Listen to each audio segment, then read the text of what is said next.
Next हम लोग देखेंगे third type, that is theta notation. Theta notation, ठीक है।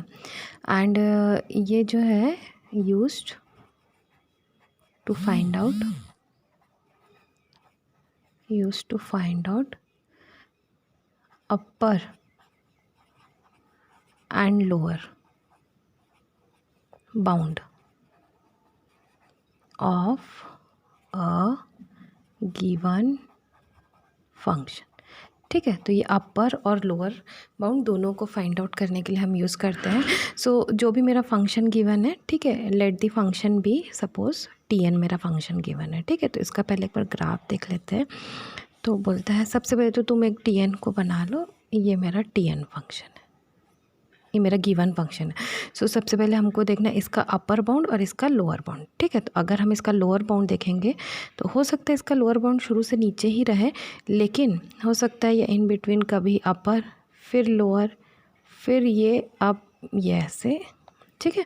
तो ये मेरा हो जाएगा C1 इंटू जी, ठीक है।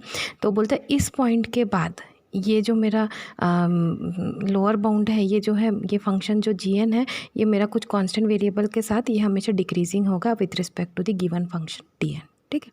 सिमिलर वे अगर आपको अपर बाउंड निकालना है तो हो सकता है वो कभी कम हो या ज़्यादा हो, अभी मैं कम ही लेके चल रही हूँ, और ये एक पॉइंट के बाद ये इंक्रीजिंग हो जाएगी, ठीक है। This is my C2 into G N, ठीक है।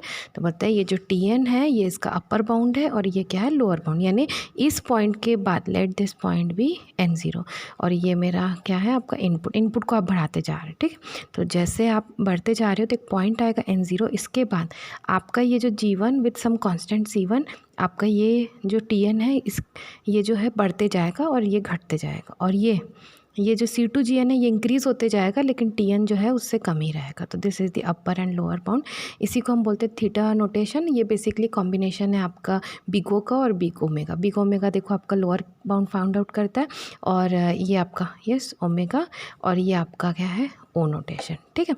तो इसी को लेके ही आपका बना है, ये बेस्ट है। लेकिन थीटा नोटेशन क्या होता है ना, कभी कभी हमको अपर मिल जाता है, लोअर नहीं मिलता है। कुछ एल्गोरिदम्स ऐसे होंगे जिसका लोअर बाउंड मिल पाना मुश्किल होता है। सो इन दैट केस हम बिगो की ही यूज़ करते हैं। तो मैक्सिमम टाइम आप देखेंगे तो हमेशा बिगो नोटेशन ही यूज़ होता है, बिकॉज कुछ प्रॉब्लम्स में आपका बिग ओमेगा निकालने में हमको दिक्कत होती है, हमारे पास उतने कंडीशंस नहीं होते हम उसको निकाल सके, ओके। सो इसीलिए थीटा तो बेस्ट है, लेकिन सिंस हम उसका लोअर बाउंड नहीं निकाल पाते, इसलिए जनरली जो प्रैक्टिस में रहता है वो क्या है आपका बिगो रहता है, ठीक है। तो अब इसका एक एग्जांपल देख लेते हैं हम इसका। नहीं, सबसे पहले इसका डेफिनेशन देखते हैं। इसका बोल डेफिनेशन, ठीक है। गिवन जो है हमारे पास क्या रहेगा आपका टी एन, ठीक है। इसके अलावा मेरे पास जो फंक्शन गिवन रहेगा वो क्या रहेगा आपका जी एन, ठीक है। अब दो कांस्टेंट लेते हैं, एक कांस्टेंट C1 ये लोअर बाउंड के लिए, और दूसरा कांस्टेंट है C2 ये अपर बाउंड के लिए। तो ये ग्रेटर होना चाहिए किससे आपका 0, ठीक है।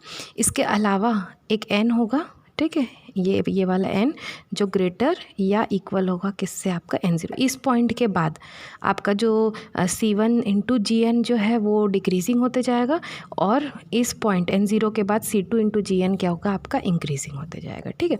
तो एक गिवन फंक्शन है tn, इसके बाद एक gn फंक्शन है, और gn इंटू सी एन आपका डिक्रीजिंग, और gn इंटू C2 आपका क्या हो जाएगा इंक्रीजिंग। कब? जब आपका n जो है ग्रेटर इक्वल टू क्या होगा आपका n0, ठीक है। तो इसके अलावा हम यहाँ पे लिखेंगे C1 into G of N, ठीक है, is less than T of N, ठीक है, and this in turn is less than C2 into G of N, ठीक है। तो ये आपका हो गया। अब इसका एक प्रॉब्लम देखते हैं। तो सबसे पहला क्वेश्चन मैं लिखती हूँ यहाँ पे गिवन, ठीक है,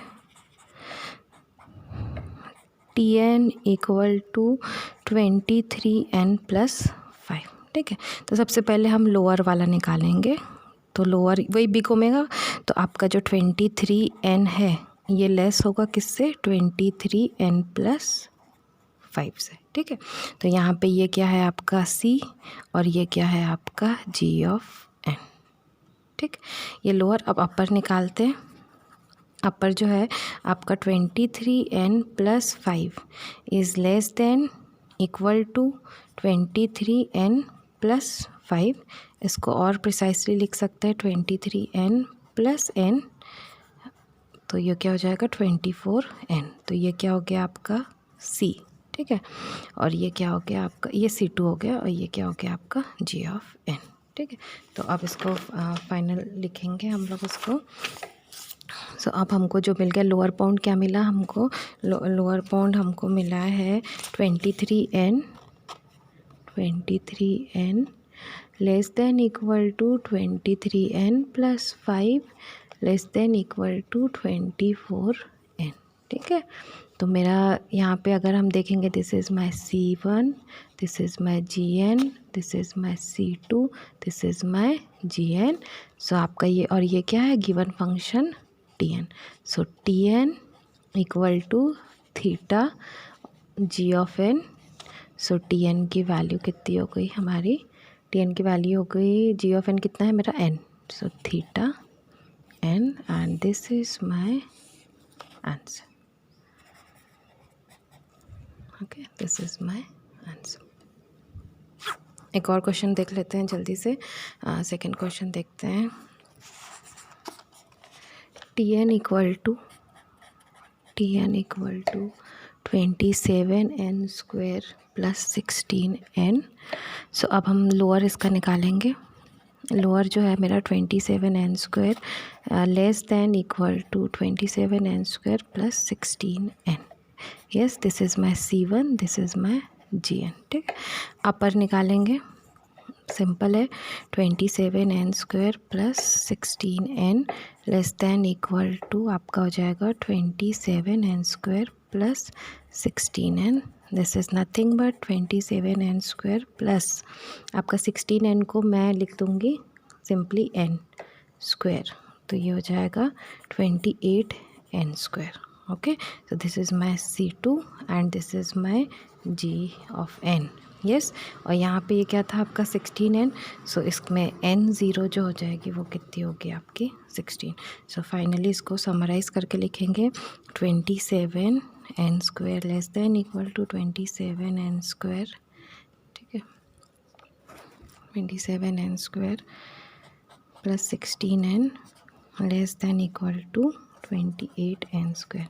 So this is my C1, this is G of n, this is my Tn, this is my C2, this is my Gn। So finally Tn जो है मेरा equal to theta G of n कितना है n square. So this is my answer.